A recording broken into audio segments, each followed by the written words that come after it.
He also threw himself upon treats, but he did not eat as fast as Bago and shoved much less into his mouth. Puppin suddenly turned slowly towards them. After a while, the halfling grimaced and twitched. He saw two hulks who threw themselves on cakes like hungry wolves for meat.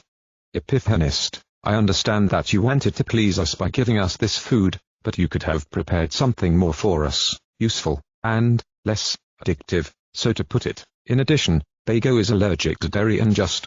Puppin did not finish his speech, because suddenly the mudman squealed like a pig, bulged his eyes and began to spit something out. After a while, he ran to the toilet clogging his mouth. David immediately guessed what Bago might be doing there. He vomits, David said, then he put down the cake he had just eaten.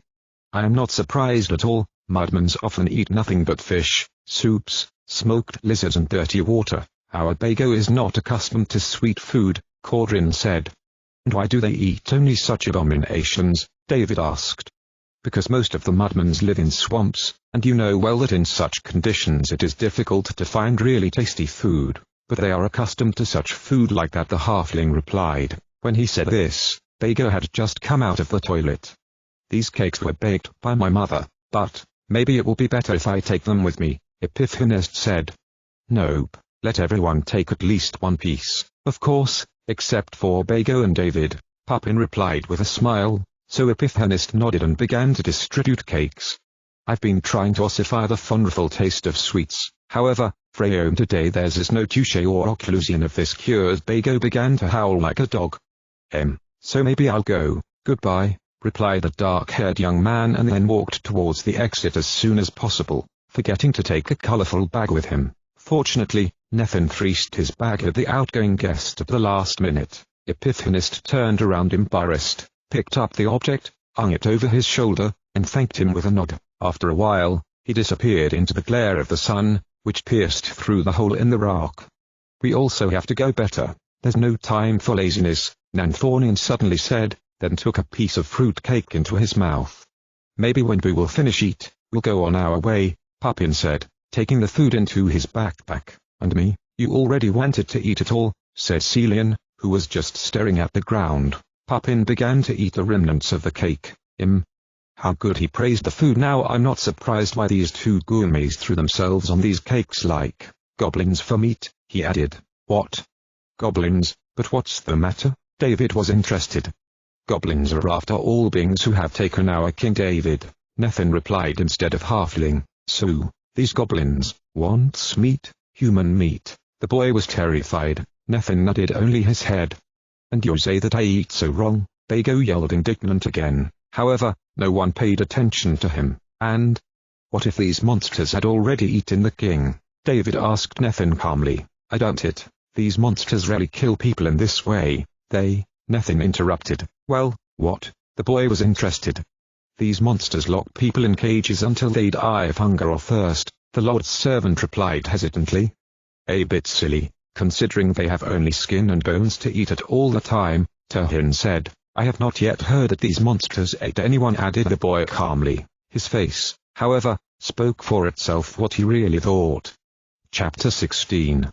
David rode the Blysk, his pony down from the Mount of Natha. The boy had not yet ventured so far, so he admired everything around him like a baby discovering the world. In a way it was true, but it was about a completely different world. The boy immediately noticed the difference in the landscape because when they entered the southern part of the mountain there were more trees. Now, however, when they descended from it to the north, there was not so much vegetation. The terrain was getting more and more bare and rocky, and when the boy looked at the front in the distance, he saw huge wetlands stretching and another range of mountains. After a few hours, the team was at the very bottom among the tall, wet grass. At one point, David nearly fell from his horse as the mount's leg collapsed in a dirty puddle covered with plants. Nearly Vromher is found in here, a camp of my plotters. Bago suddenly said. They are nomads, but about this time they should be here, he added. Muddy pointed a little to the northwest. The blanket camp should be there, he said, then signaled his comrades with his hand to follow him. And why are we going there? Nethin asked. We will be able to retreat there at my famed tent of shovel. Nethin nodded. We'll be able to bathe in such a good fairy tale lake, Bago continued. Hearing this, David was visibly pleased.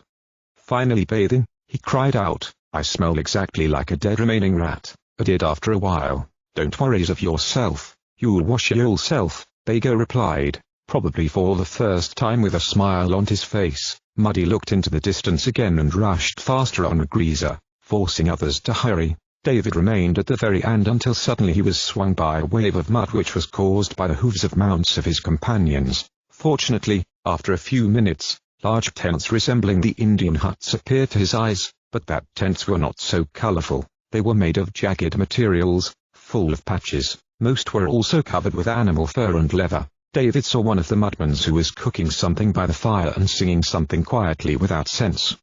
Tralala, I'll go to the fish, to the lavatory and finally to the mattress. What a great day I have. David, not knowing what to think about it, suddenly he twitched when Bago cried out loudly, "Shovel!" The team heard in response only a short sound coming from some tent. Get out, that's me, Bago exclaimed. After a while, a friend of the mudman emerged from behind the curtain in the tent. He was quite similar to Bago, except that he had darker eyes, a bow on his shoulder, and a huge purple and dirty hat on his head that could be half a meter high. In addition, he wore a tunic made of sheep's wool. "Hello," he said without the slightest enthusiasm, as if he had seen Bago for the first time, let alone the others. An interesting greeting, David grinned. After a while, he stopped thinking about it, because he noticed that this mudman, unlike the other mudmans, speaks clearly and loudly.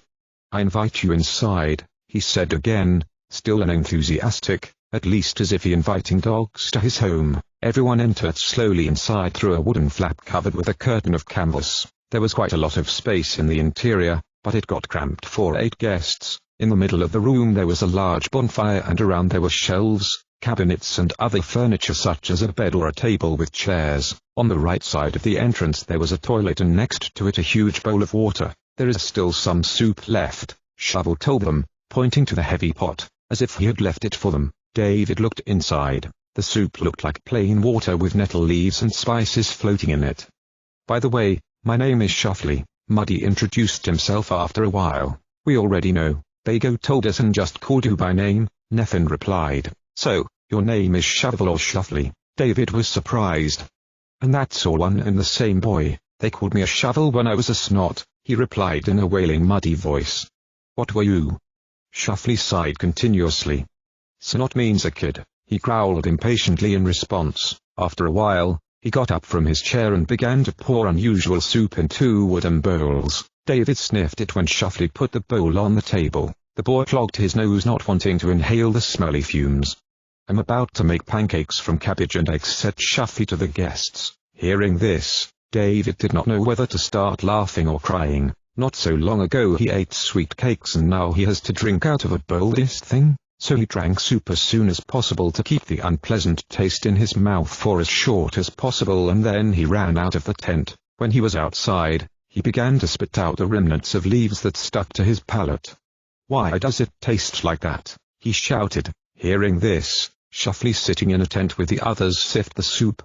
"Oh, yuck, don't drink it, this soup is probably fouled," warned the mudman, clogging his nose and as a result it sounded strange to say the least. Then he took the bowls from everyone and went outside to pour out their contents. He looked with compassion at David, who was the only one who had already eaten the spoiled soup, and he drank all this to the bottom. When the Muddy poured out the smelly soup, he went back into the big hut. "What's with David?" asked Bago. "Do you mean this young boy? He doesn't look too bad, he just spits around all the time," Shuffly replied calmly, closing the wooden hatch behind him. "Maybe I'll go to him," Celian said. "Yes. Of course." So the scout went outside. He saw David staring at a great mountain almost twice the size than Mount of Natha. There was even a bit of snow on the top. Celian was about to say something to his friend, but suddenly Bago emerged from the tent. "Enter the inside. You will be able to go to bed, David," he said. "Yes, certainly rest will be good for you," Celian admitted. After a while, David was already lying in the hut lying on his stomach. He fell asleep quickly, but did not sleep long. When he woke up with a sore stomach, he was much better off than before. He saw that his companions were talking about something loudly at the table with Shuffly. "Not far from here in the swamp forest apparently prowls a bunch of goblins. There is a legend that says that these wild monsters come from some ancient mine whose door was never found. It is said that the entrance to this mine disappeared completely for unknown reasons, said Shuffly. Maybe you will be able to solve this mystery. You have a forest and a big mountain on the way, so you will be able to help by overcoming these monsters. The people of the fishing village on the Great Lake will be very grateful to you. Every now and then these merciless monsters attack the inhabitants. If it weren't for Lord Hendron and Selif, who trains citizens for fight, the village would have long since turned into rubble. Even our trackers have helped more than once in the defense of its inhabitants, said again the Muddy. Good, we will do our best to kill these monsters. I will revenge my parents. Turhin suddenly began to scream wildly. Hearing this, David was very surprised. He did not know that Turhin had no parents. Everyone else already knew it. Puppin, which just fried something on the pan, gave the boy the pancakes to calm down his emotions. So let's go. There is no time to lose, said Nanthonin when everyone was eaten. David lay down for a while and then also got up. So Fago, to see you, Shuffle. Bago said goodbye. Goodbyes, said in response Shuffly, who funnily learned the names of wanderers only a moment ago. After a while, the whole team came out of the tent and went in a northeast direction. Wait a moment, we don't take horses. David was surprised. No, because our mounts would drown in those swamps, said Nanthonin, the team's leader. Ah, okay, said the boy and then fell silent. The silence, however, did not last long. But Bago said that we would be able to wash in some Grey Lake, he recalled. Oh yes, Grey Lake is here, replied Bago, pointing to the right. David looked in that direction. He was disappointed. This should be called a brown lake. He was outraged to see dirty water. Well, it used to be a Grey Lake, Bago replied, grinning. As far as I know, in about 20 minutes we should be in the swampy forest, Nethin said. Get prepared and ready, Nanthonin added. It turned out that Nethin was not wrong. After a little more time than 20 minutes, David saw a gloomy forest with trees without leaves. Only some of them had grey and ugly ones, which did not add beauty to the big trees. Watch your feet. Look only and exclusively under your feet when we will enter the forest. I will be your eyes and ears and you must follow me, said a warrior with black, long hair so that everyone would hear and understand him. This forest looks like during some apocalypse, David said in horror. Bago, you'd better take Poppin and Cordrin under your armpits so they don't drown in those deep puddles, Nethin said jokingly. Muddy, however, took it seriously and grabbed the two halflings in his hands. Cordrin did not expect this and shouted in a muffled voice when a big paw took him. I didn't say it seriously, Bago, but perhaps it will be better if they are actually with you, Nethin said again, this time in a serious and a little frightened voice. Bago only nodded his head quickly and pushed his two little friends under his armpits. Here we go, remember to be careful where you step, Nanthonin cried. When he said this, the team had already entered the mysterious forest. Though it was still a bright day, when David entered the thicket forest it became as dark as in the evening. He knew immediately that something was wrong. The worst part was that he didn't know what could be wrong. Blair. What's so stinking? David suddenly wrote in his thin voice. No one answered his question. Bago put his leg where he didn't need to and had to pull it out of the mud. When he freed Foot from the swamp, answered only to the boy's question.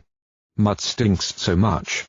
Probably something more, David thought. After a while, the team saw a ruined house surrounded by a mud moat that looked rather like very wet sand. The wooden building behind it did not have half the roof and the door was torn out and all massacred. A wooden, crumbling bridge made of boards and some sticks was apparently the only passage to the ruin.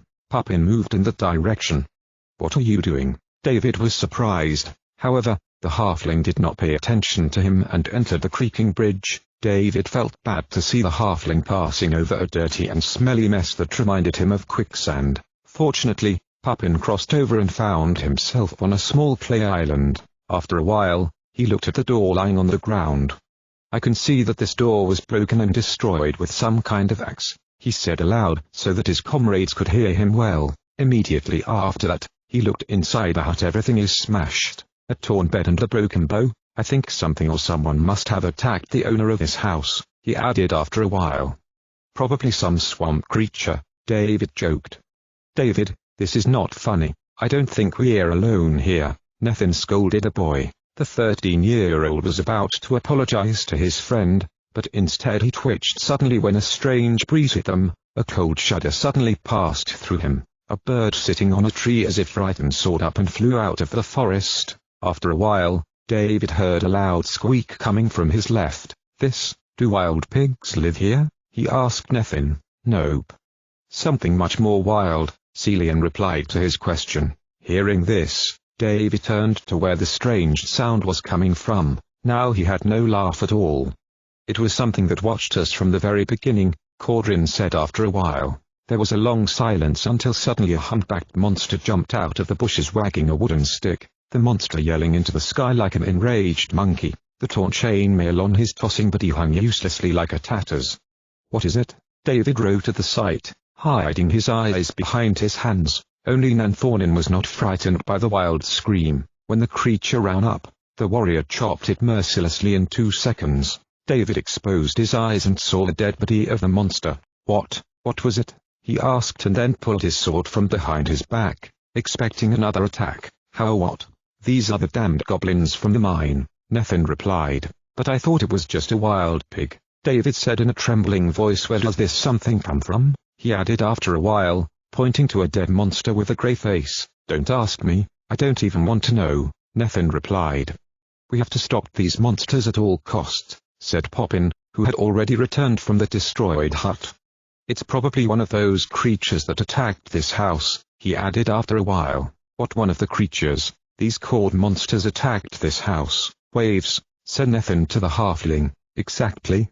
These beasts attack even the weakest by the thousands to cause the victim as much suffering as possible, shouted a shaky Celian, who of course exaggerated with such a large number. David, however, thought that this might be true.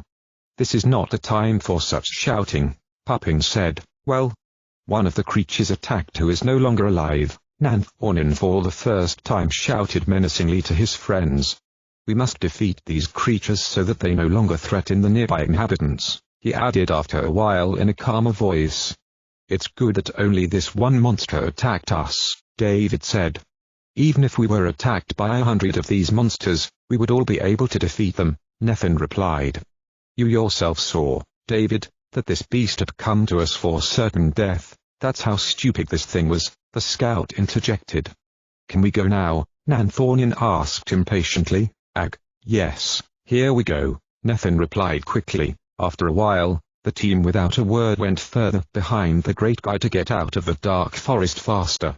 Bago again took 2 halflings under his armpits. Now the 8 wanderers began to head north towards the great mountain. Are we going to these monsters? David asked squeakily. Yes. We will go through the Shadow Gorge and then we will go upstairs to find their hiding place, Nanthonin replied. It won't be that easy. The entrance to this mine was reportedly buried and forgotten, Nathan added. So how do these monsters get to the surface? The boy was surprised. I don't know. Maybe the goblins dug another entrance to the mine, replied Hendron's servant. David decided not to ask any more questions. He preferred to be alert in this dark forest. After some time, the teenager finally saw the light of the sun peering into the distance. Finally, I'd rather climb to the very top of this mountain than be in this sick forest, he said, but no one else spoke. Until the moment when the team was already outside the forest, no one said anything. David began to breathe fresh air into his lungs. Finally, he began to scream and even scream. He was about to rest, but he saw that his companions were going further east. Oh no, he broke down and then rose from the ground. Anyway, David had to follow his comrades and had nothing to talk about. He will definitely rest in a timely manner. Waning, he followed them so as not to lose them. After a few minutes of walking, the team found themselves at the entrance to the Shadow Gorge. There are no enemies in this gorge by chance? David asked, being afraid about the name of this place. I think we'll meet rather friends here, Celian replied. David nodded his head as a sign that he understood. Something threatening sounds is the name of this gorge, the boy said aloud. You're about to find out why this gorge was called that way, Nathan said. David nodded again. The team moved on, but after a while they heard a similar squeak to the one they'd heard recently in the swampy forest. David turned restlessly in the direction. Through the branches of trees and shrubs, it was possible to see the silhouettes of several distant figures moving through the forest. I'll take care of it, said Nanthonin. "I can help," Papin cried. "You can if you want, but you don't have to," the warrior replied with a smile. "I can handle it on my own, but maybe I need a brave companion," he added after a while. After these words, he moved towards the monsters. Immediately after him ran a halfling. David saw a giant man and a small potolid disappear into a dense swamp forest. It wasn't long before the boy heard the clash of weapons and horribly loud screams and then the triumphant cry of Nanthonin and Papin. After less than a minute, the two friends were leaving the forest. "We had no problem dealing with this bunch," Nanthonin said. "Yes, but something is wrong in my opinion here," Papin said. "These goblins were more armed than usual." "Finished, it's obvious. These stupid monsters just steal weapons," TWOU snorted. "But there's really something wrong here," insisted the halfling. "So it's probably the work of this Mirentagon. I wouldn't be surprised at all if it turned out that he cooperates with these aggressive savages," Nethin said. "Nethin, do not insult savages. Even wild animals does not behave like these creatures." TWOU began to laugh at the sky voices. "And who is this, Mirentagon?" David was interested. "This man has long since betrayed our homeland," Celian replied to the boy's question. Curious, David was about to ask something else, but he was interrupted by TWOU's laughter again. "I wonder why this idiot allied himself with these creatures," boy yelled amused. "Sorry, but I can't answer your question, TWOU," Nethin said. "Mirentagon has always been a jealous knight. He was always mysterious. In my opinion, by allying with the goblins, it is aimed at gaining more power," Celian said. "You're probably right," Nethin nodded. "These pigs will kill this Mirentagon anyway," chuckled as a cranky TWOU. David wanted to say something else, but he was disturbed by the boy's wild laughter again. "Boo-ha-ha, boo-ha-ha, hoo-ha-ha, hoo-ha, hoo-ha-ha-ha." TWOU made strange noises. Muddy finally did not endure. He clogged the child's mouth with 2 fingers. A sound was still coming out of his clogged mouth. Sebago helped himself with 2 more fingers. Only then was it possible to silence the kid. After a while, the skinny man unplugged his mouth. TWOU finally stopped laughing and fitting. David said that he could finally ask his question. "And what is this Mirentagon jealous of? Did the king mistreat him? Why does he want more power? And why do he need these 2-legged pigs with clubs in their hands?" Nethin opened his mouth to answer his friend's questions, but was prevented from doing so by another wave of wild laughter. TWOU started giggling like crazy again. In his sounds, only single words such as pigs, Mirentagon, war or power could be heard. Bago grabbed his head helplessly. This time it was David who decided to silence TWOU with his whole hand. Chapter 17. 8 people made their way through the winding and wide gorge of shadows. On the sides in the rock they could see here and there deep caves with small and large entrances. "It's a shame we don't have horses with us," David groaned, repeating himself for the 100th time. His companions, however, thought that the boy had already spoken this sentence for the millionth time. Bago constantly reassured his little friend that he had ordered Shuffly to bring their horses to a village in the west so that they would not have to come back for them later, but even this did not calm him down. "How many years will it take us to climb the mountain?" David said something different for the first time. "What years?" Nethin shouted incredulously. "Okay. Endorsement. Chill out, don't yell, I'm just joking." David began to make a voice that resembled that of an adult mixed with the voice of a terrified grandmother or something like that. Hearing this, TWOU began to giggle and Nethin tapped his forehead so that David would know what he thought of his goofy behavior. "Teach me to make such noises, David," said Celian. Nethin, hearing this, shook his head incredulously, grabbing his forehead again and then overtook them without a word so as not to hear them. Satisfied, David began to present to the young scout his voice mutations through which he could make stupid voices.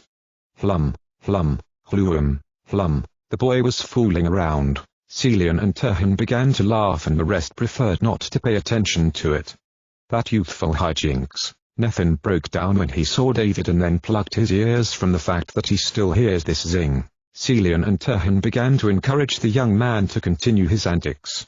Squeak, peek, squeak, peek. The boy was constantly making meaningless, squeaky noises. Now even Cordrin decided to plug his ears. David, however, did not pay attention to the fact that these noises are at least annoying to others. Now the most important thing was that he finally found some kind of occupation for himself. Let him yell out, he'll see what happens, maybe then he will finally calm down, Nathan said as if to himself, or even the other way, quite the opposite, maybe he won't calm down, but he'll be scared sooner, Pupping said. When he said it, his words came true unexpectedly quickly. From one of the caves flew unexpectedly a black throwing knife which crashed into the wall centrally in front of David's nose. The boy began to yell, frightened. Celian and Turhin, however, continued to laugh, thinking that these screams were a further presentation of his antics. They were astonished when they finally opened their eyes and saw a black knife driven into the stone wall on the left. The throwing weapon was about 20 centimeters from the face of the terrified, squeaking David. From the dark cave on the opposite side, a hard, hostile voice spoke. You have to turn back, otherwise I will kill you all. David looked in that direction, but he couldn't see anyone there.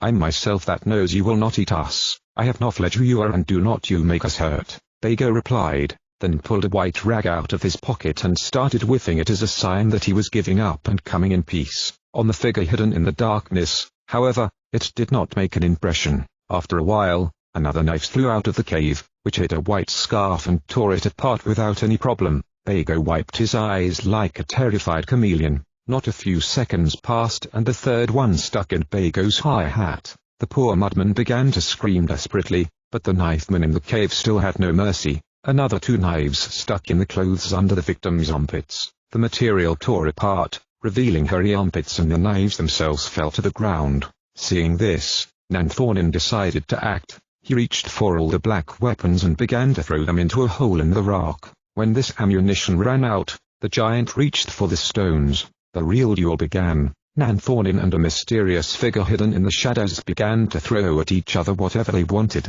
After a while, the stranger even started throwing burning pieces of wood, and Bago decided to help Nanthonin. After a long time, the rain of stones and wood suddenly stopped falling from the cave.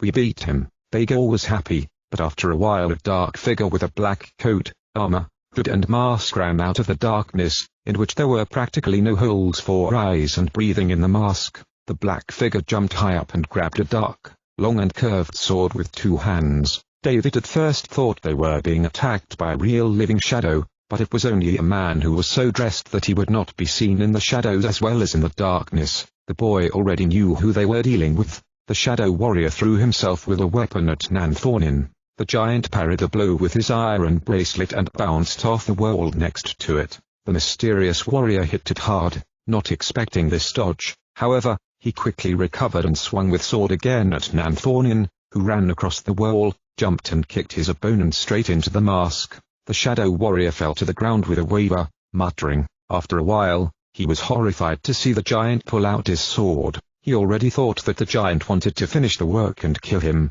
but nothing like that happened. Nanthonin pointed the head of the sword at the mask of the black warrior, which, due to the force of the impact, flew a few good meters up. In doing so, he revealed the entire face of the defeated man. The shadow warrior turned out to be very young, at least his face indicated it. However, he was very muscular and his voice did not even match his appearance. This warrior could have been even younger than Celian or Nathan by up to 2 years. Coal-black hair, longer than Nanthonin's, and dark eyes around which black patterns were painted added to the face a hostility and darkness. In addition, David noticed on his face after a while traces of burns and a few scars. Who are you and by what right do you enter this path? He shouted ominously, trying to kick Nanthonin furiously because he had taken away his long sword. Don't say that to us. Do you even know who is standing in front of you? You should probably guess. Nathan was indignant. And what do I care? I have an order to chase away from here every curious person who enters here. The shadow warrior growled wildly. And unfortunately you will not be able to stop us. You were knocked down by Nanthonin himself, the great warrior in Ethenestra, replied Nathan solemnly. You have already been defeated, he added proudly after a while, as if he had knocked him down. The shadow warrior rose suddenly. He looked at Nanthonin and the rest and decided to surprise them with an escape. However, he did not manage to escape even for 2 meters because he was quickly grabbed by a big mudman. Leave me alone. What do you want? What do you mean? He was outraged. We came in peace. We have been sent on a mission, so we have to cooperate, Nathan began to say, angry. Cooperate? What mission, and what do I care? The stranger was surprised. Our task is to kill the goblins of the old mine and save our king, shouted the Lord's impatient servant. Our king? After all, I do not belong to any king or state. I'm just an outcast hiding in the darkness, said the dark-haired man. Maybe will you graciously to not interfere with our mission and just help us? Asked Celian. Help with what? Mumbled the shadow. You, shadow warriors are mercenaries, replied Nethin. The knifeman immediately turned into hearing. Lead us to the goblin's mine. You should know at least more or less where it is. We will reward you, Nethin replied. Now the warrior became completely interested in hearing about the simple task assigned to him. But can we trust this guy at all? He almost hit me in the head with a knife. What if his hand slipped? David tapped his forehead, but no one answered him. What will you give me in exchange for my help? The dark warrior just asked, not paying attention to the terrified boy. For such a hint, we will be able to give you up to 3,000 hell rings, Papin replied, pulling out panniers of money from his backpack, showing him them clearly. When you give me 5,000, I'll help you in the fight if necessary, the dark warrior suggested. Papin looked at the money and nodded. So I agree, we can go. Take us to the mine, Nethin said, then moved first as if he were a guide himself. He kept walking up till did not suddenly speak a new mercenary. By the way, there are goblins that are probably lurking nearby. I heard some squeaks. They probably won't reach the peak because I heard also the word peak. Have you seen these monsters along the way? No one answered his question, but oddly enough, everyone was now looking at the boy in shabby armor covered with a white sweatshirt. No, we have such a one piggy in our Bidiscuffer team, Bago finally replied, pointing to the young man. The shadow warrior, hearing this, grimaced. What piggy? He was surprised. Well, it was him who was so peaked and squeaked. Muddy again showed a boy with a finger. What? The shadow warrior hardly understood any of this. I want to say to give this boy, David marked these soundeds. Bago became impatient. But I thought that a herd of pigs or a squad of goblins was coming here, said the black warrior, incredulous looking at David.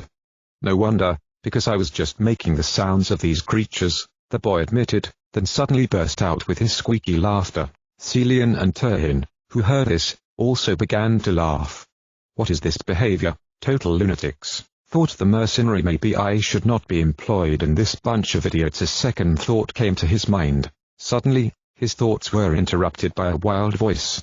Ha, ha, ha, ha. David laughed along with two others. The warrior who saw this flinched and did not know what such freaks were doing alongside Nanthorin himself.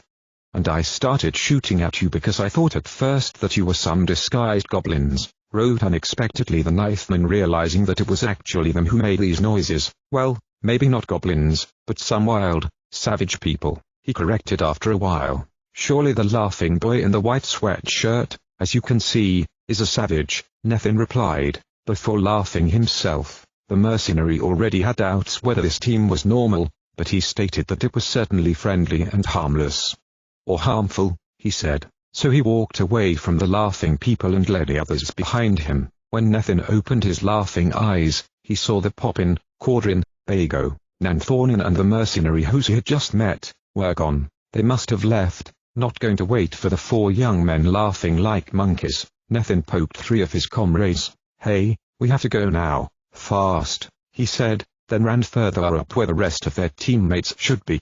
David watched insecurely as the shadow warrior tossed up his knife and then grabbed it and tossed it again. If I can ask you, what's your name? Turhin became interested. Shtendrim, the warrior murmured quietly, not interrupting his play with a black knife. It's good to know, Papin said amicably. When will we get there? David began to get impatient. So you rushed to these monsters? Snorted annoyingly Nethin. The boy didn't answer anything but sigh. Shtendrim was the only one to answer the boy's question after a while. Even I do not know where exactly the entrance to the mine is. No one knows. I only know more or less where it can be through a certain riddle that is difficult for me to solve. What riddle? The whole team was interested. The legend says something about sealed 7 stones in some hole in the rock, but I hardly understand any of it. I doubt that anyone will be able to unravel it. It must be interesting to go to this mine, said David, but in his voice you could hear something like disbelief. The Shadow Warrior no longer paid attention to him, but began to quote a riddle or a legend. Legend says it, where you find 7 sealed stones, wait until the very end of the glow of the golden sphere. He interrupted. He began to remember something else. When the silver moonlight reigns, find 2 small lights in the sky of the vault. The west and the east will show you the lights. The young man paused again, trying to remember the words of the riddle. 7 other lights between the west and the east will show the opening through the lights of the way to the hole. He finished. In his eyes you could see an expression of uncertainty. He must have wondered if he would say everything right.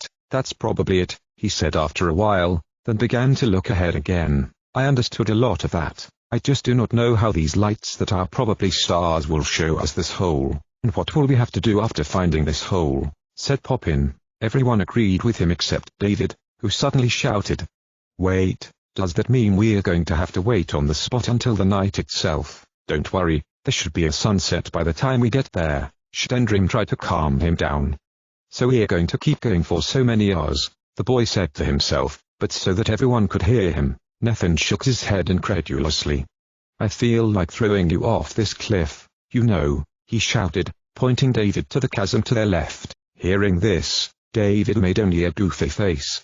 Stop me before I really beat this stupid little one, cried Nathan to the others. Only then did the boy decide to come to his senses and try to keep going. Fortunately, the boy managed to calm down, but after another fall as he began to whine and ask for a stop, the team for the sake of peace decided to take a short break, but after a few minutes they moved again, regardless of the tired boy and even the fatigue of themselves. For the next few hours, David tried to whine as little as possible. His head began to hurt. He had the impression that he would go crazy and throw himself right into the abyss next to him. Eventually, the sky turned pink-orange and the sun was almost in contact with the horizon line.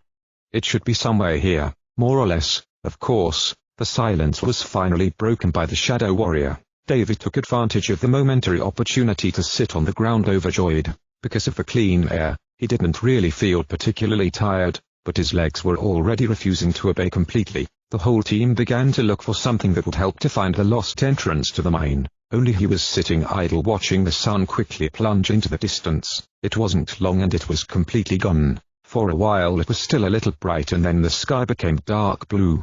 Only in the place where the sun set was still a little rosewood. Now we had to wait only for the moon, which was still obscured by the wall on the opposite side. Shtendrim became almost invisible in his disguise, so the comrades thought that he had suddenly disappeared. As their eyes became accustomed to the darkness, however, they saw him again clearly except for David, who paid all his attention to the 7 pretty pebbles lying on the ground. Although it was dark, they were so white that they were visible very clearly. After a while, he looked back to see what his companions were doing. Bago thoughtlessly tapped on the stones and the stone wall. Nathan watched everything around him. Maybe we need to go and check a little further, Cordrin asked in the affirmative.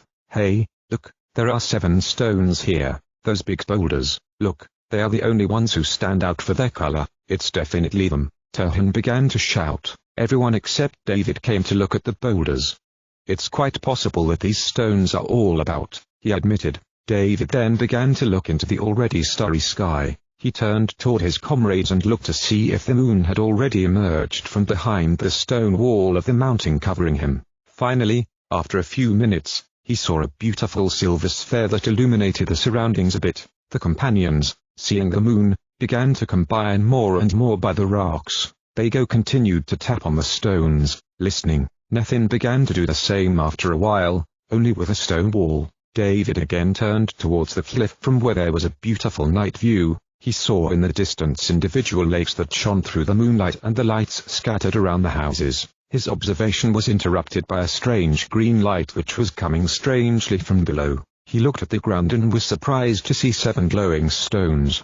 These were the same ones that had caught his attention before. The pebbles began to glare him harder and harder in the eye. The boy stood up vigorously without taking his eyes off the find. Hey, come here, you have to see it, he exclaimed the others. He probably wants to show us his antics again, and we are busy and have already found these stones. Ha, you better not disturb us, David, Nathan mocked. But look. David screamed into the sky in voices, in a pretentious, angry voice. The team was convinced. Only Nathan shook his head and giggled. but when he saw the 7 small and shining stones, he parted his mouth like a surprised fish. Shendrim jumped nimbly and landed centrally before the new find. He stooped over the stones, so the others did the same. The shadow warrior grabbed one of the pebbles. Everyone expected a warrior to pick up the pebble, but nothing like that happened. Surprised, Shendrim jerked the stone, but did not budge. It was simply attached to the ground.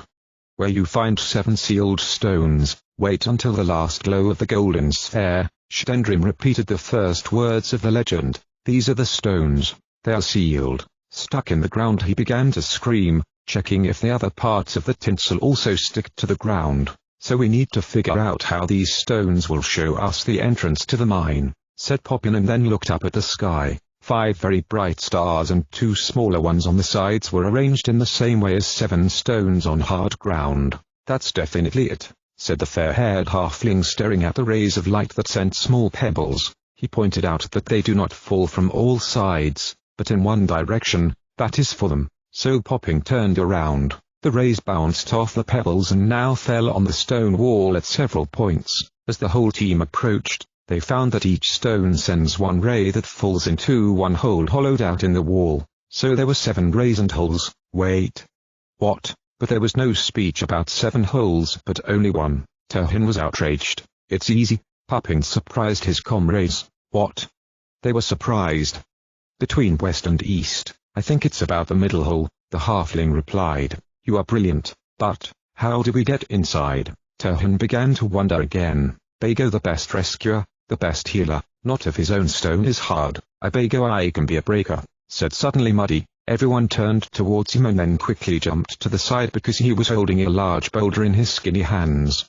Bago, I a breaker can be, he repeated himself, after which he banged a boulder with all his strength against a stone wall. There was a clear recess and a crack. Bago swung again, creating a larger hole and crack. After the 3rd blow, a large piece of stone broke off. David covered his eyes from the fine, scattering stones and dust.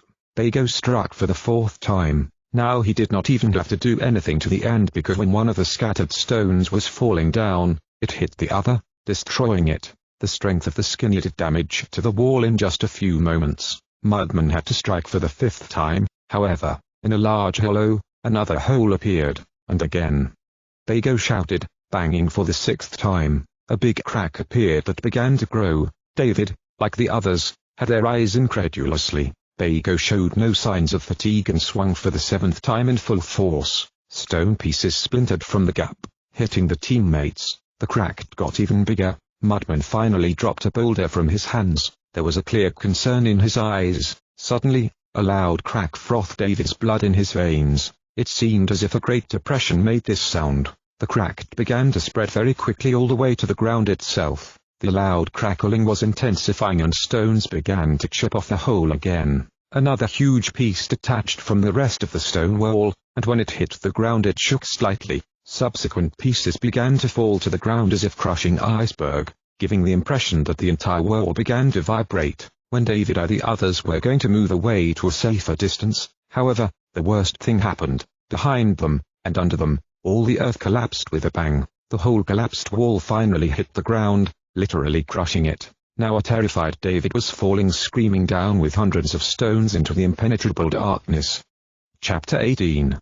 The boy woke up in the stone rubble. At first he didn't know where he was. Only after a long while did he remember what he was doing in this unknown, dark place. He noticed that blood was dripping from his nose, so with a sore hand he reached for his bag, in which he kept tissues and the whole first aid kit. Maybe he didn't need it so much, because he wouldn't break or dislocate anything. He was just bruised and slightly wounded by stones. He looked up. Through the hole into which he fell, moonlight was still pinning. I wonder where the others are. He began to wonder anxiously, how is this even possible? David incredulously remembered how Bago with some supernatural force smashed half of the entrance to the mine, if I can call it like that at all. It must have been a thin layer of stone, he thought. Even he would be able to do something like that, but it would take him 100 times more time. However, when he saw the huge rubble, he began to doubt. He preferred not to bother with it anymore.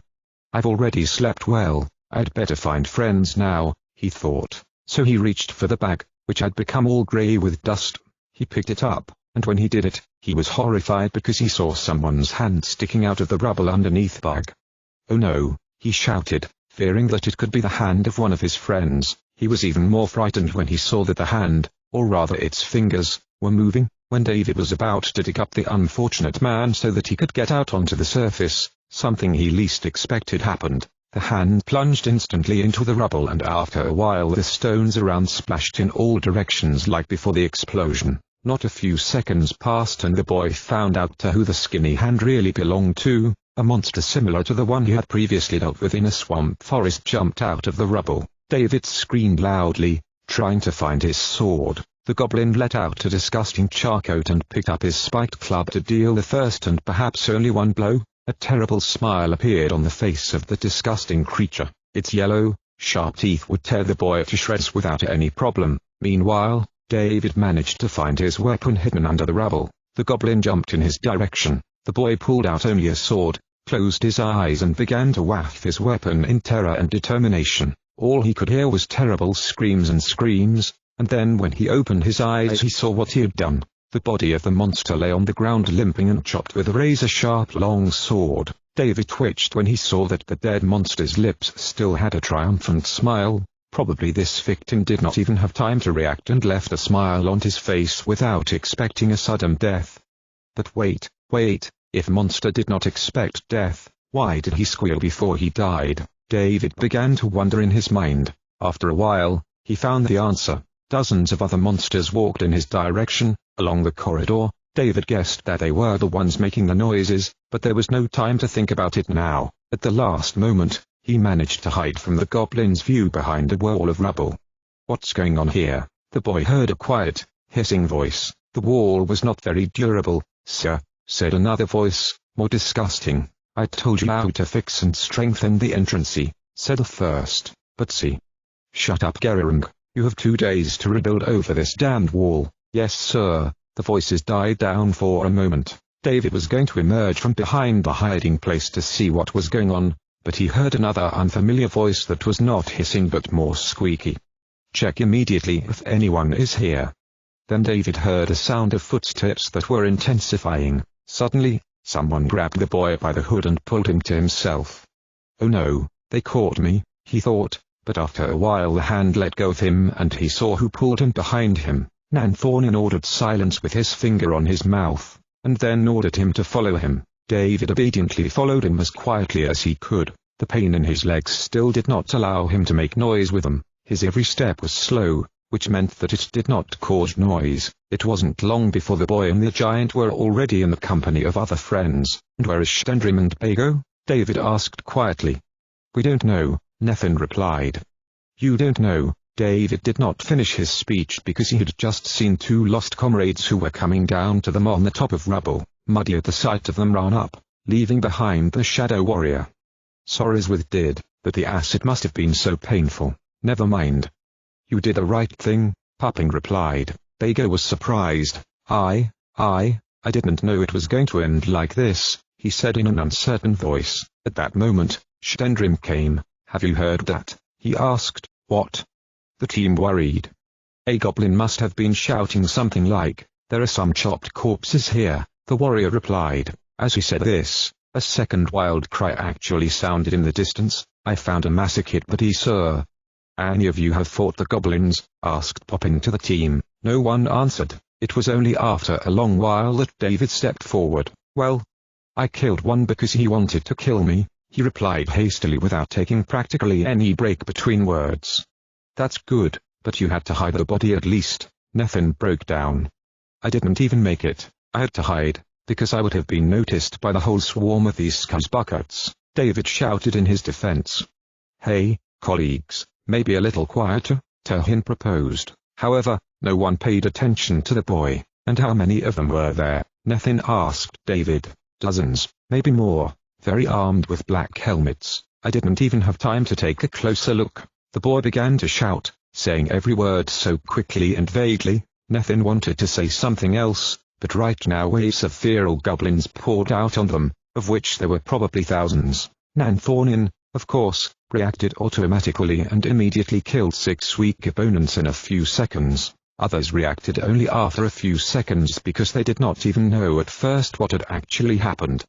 Celian began to calmly shoot with a bow, Shendrim defended himself with his sword and knife, Bago swept away his enemies with a large boulder, Pupin chopped his white sword with Nethin, Turhin fought with his small axe and dagger, and David began to yell in fear and amazement. It was only when the first opponent attacked him that he began to defend himself. The goblins continued to spread like a living waterfall from a mountain of rubble. In an instant, the opponents became far too many. David was even flooded with dead or living creatures. The team began to defend more and more desperately, but had no chance to win against a real swarm of wild goblins. It was true that 9 comrades sowed enormous destruction, but they had fewer and fewer strength, and goblins instead of less were made more and more.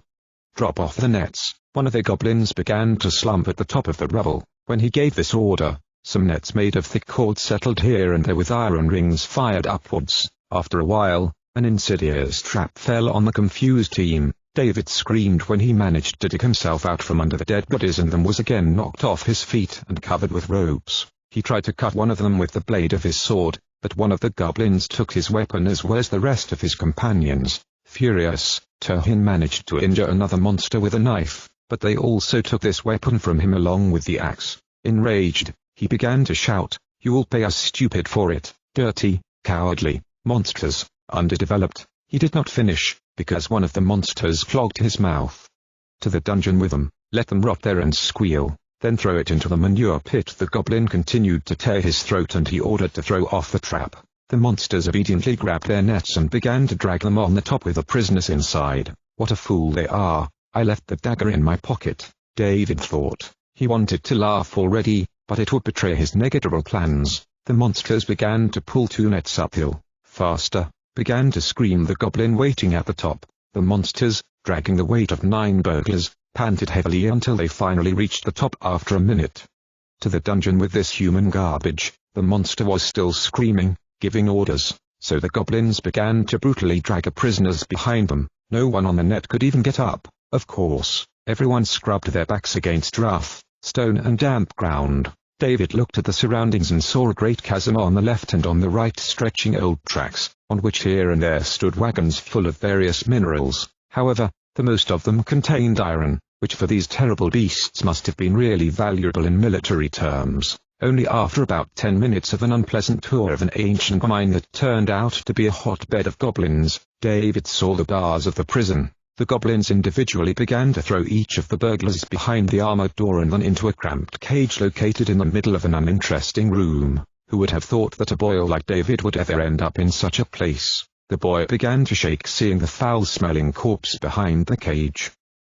David tried not to inhale the stench of the dead bodies of other unfortunate people. He was waiting for the right moment when he could start the action related to the escape. His 8 companions sat next to him. Only in Nanthornin's eyes was there no horror. "Don't worry," David finally said, then slowly pulled his dagger out of his pocket, showing it. "You're a genius," whispered Popin because he couldn't afford to shout joy in such a place. "These stupid underdeveloped monsters did not even search us thoroughly. They took only what we had in our hands," laughed the boy.